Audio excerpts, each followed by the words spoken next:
Sejarah kelam berdirinya Salafi, Wahabi, dan Arab Saudi. Nama aliran Wahabi ini diambil dari nama pendirinya, Muhammad bin Abdul Wahab. Lahir di Najd tahun 1699 Masehi. Asal mulanya dia adalah seorang pedagang yang sering berpindah dari satu tempat ke tempat yang lain, dari satu negara ke negara yang lain. Di antara negara yang pernah disinggahi adalah Baghdad, Iran, India, dan Syam.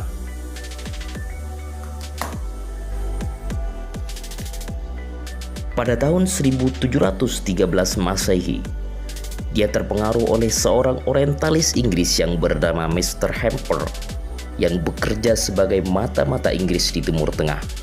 Sejak itulah dia menjadi alat bagi Inggris untuk menyebarkan ajaran barunya. Inggris memang telah berhasil mendirikan sekte-sekte, bahkan agama baru di tengah umat Islam seperti Ahmadiyah dan Bahai. Bahkan Muhammad bin Abdul Wahab ini juga termasuk dalam target program kerja kaum kolonial dengan alirannya Wahabi. Mulanya Muhammad bin Abdul Wahab hidup di lingkungan Sunni pengikut mazhab Hambali. Bahkan ayahnya, Syekh Abdul Wahab, adalah seorang Sunni yang baik. Begitu pula guru-gurunya. Namun, sejak semula ayah dan guru-gurunya mempunyai firasat yang kurang baik tentang dia, bahwa dia akan sesat dan menyebarkan kesesatan. Bahkan mereka menyuruh orang-orang untuk berhati-hati terhadapnya. Ternyata tidak berselang lama firasat itu benar. Setelah hal itu terbukti, ayahnya pun menentang dan memberi peringatan khusus kepadanya. Bahkan kakak kandungnya, Sulaiman bin Abdul Wahab, ulama besar dari mazhab Hambali, menulis buku bantahan kepadanya dengan judul As-Sawa'iqul Ilahiyah fi Raddi 'alal Wahabiyah. Tidak ketinggalan pula salah satu gurunya di Madinah, Syekh Muhammad bin Sulaiman Al-Kurdi Asy-Syafi'i, menulis surat yang berisi nasihat. Wahai Ibnu Abdul Wahab, aku menasihatimu karena Allah. Tahanlah lisanmu dari mengkafirkan kaum muslimin.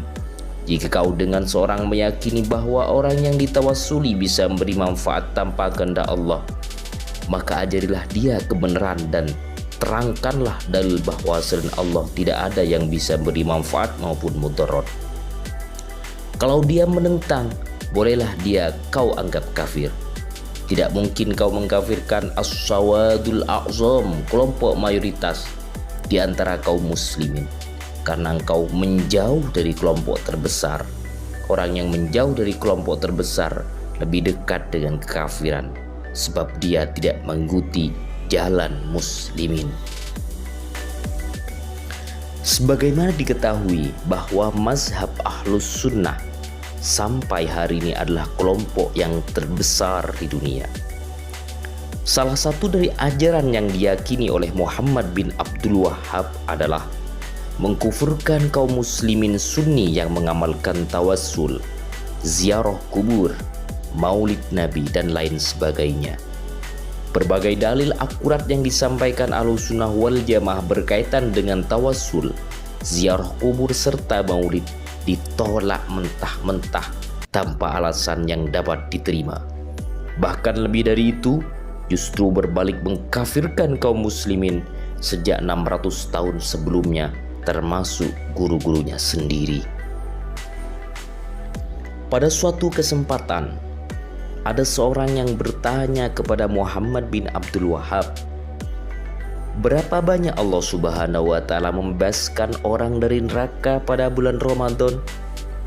Dengan segera ia menjawab, setiap malam Allah Subhanahu wa Ta'ala membebaskan 100.000 orang, dan di akhir malam Ramadan Allah Subhanahu wa Ta'ala membebaskan sebanyak hitungan orang yang telah dibebaskan dari awal sampai akhir Ramadan. Lalu lelaki itu bertanya lagi, kalau begitu pengikutmu tidak mencapai 1% pun dari jumlah tersebut. Lalu siapakah kaum muslimin yang dibebaskan oleh Allah Subhanahu wa Ta'ala tersebut? Dari manakah jumlah sebanyak itu? Sedangkan engkau membatasi bahwa hanya pengikutmu saja yang muslim. Mendengar jawaban itu, Muhammad bin Abdul Wahhab pun terdiam 1000 bahasa.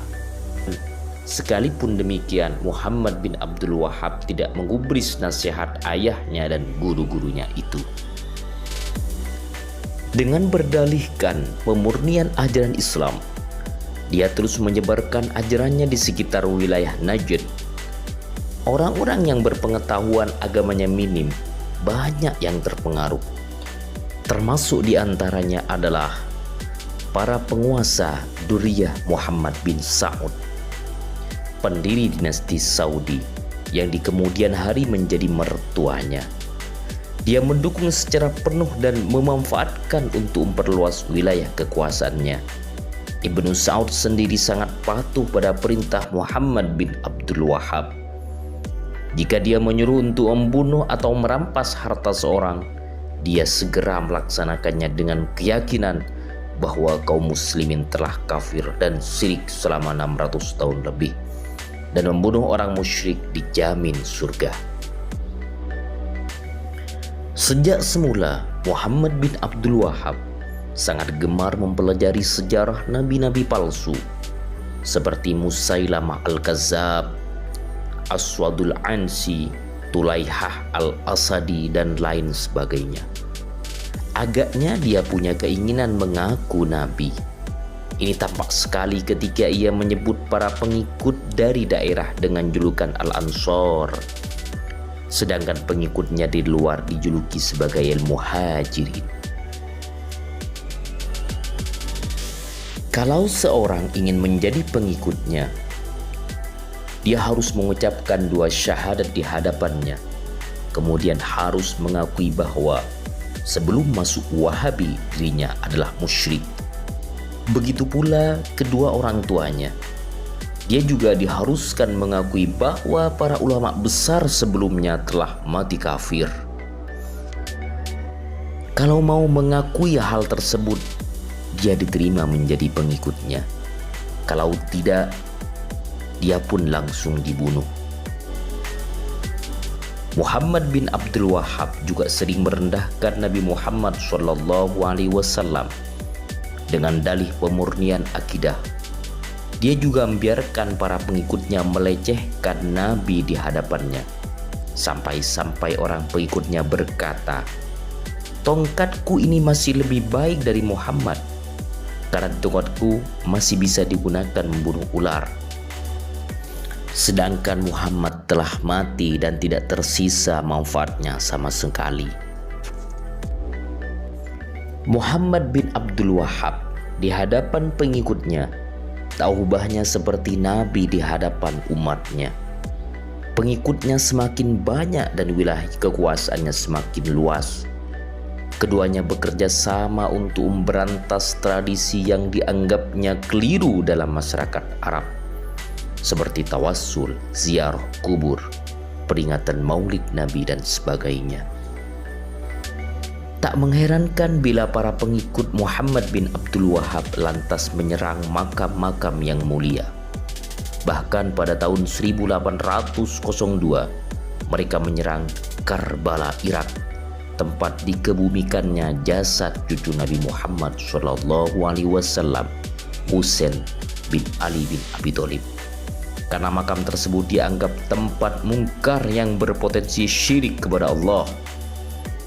2 tahun kemudian mereka menyerang Madinah, menghancurkan kubah yang ada di atas kuburan, menjarah hiasan-hiasannya yang ada di hujrah Nabi Muhammad SAW.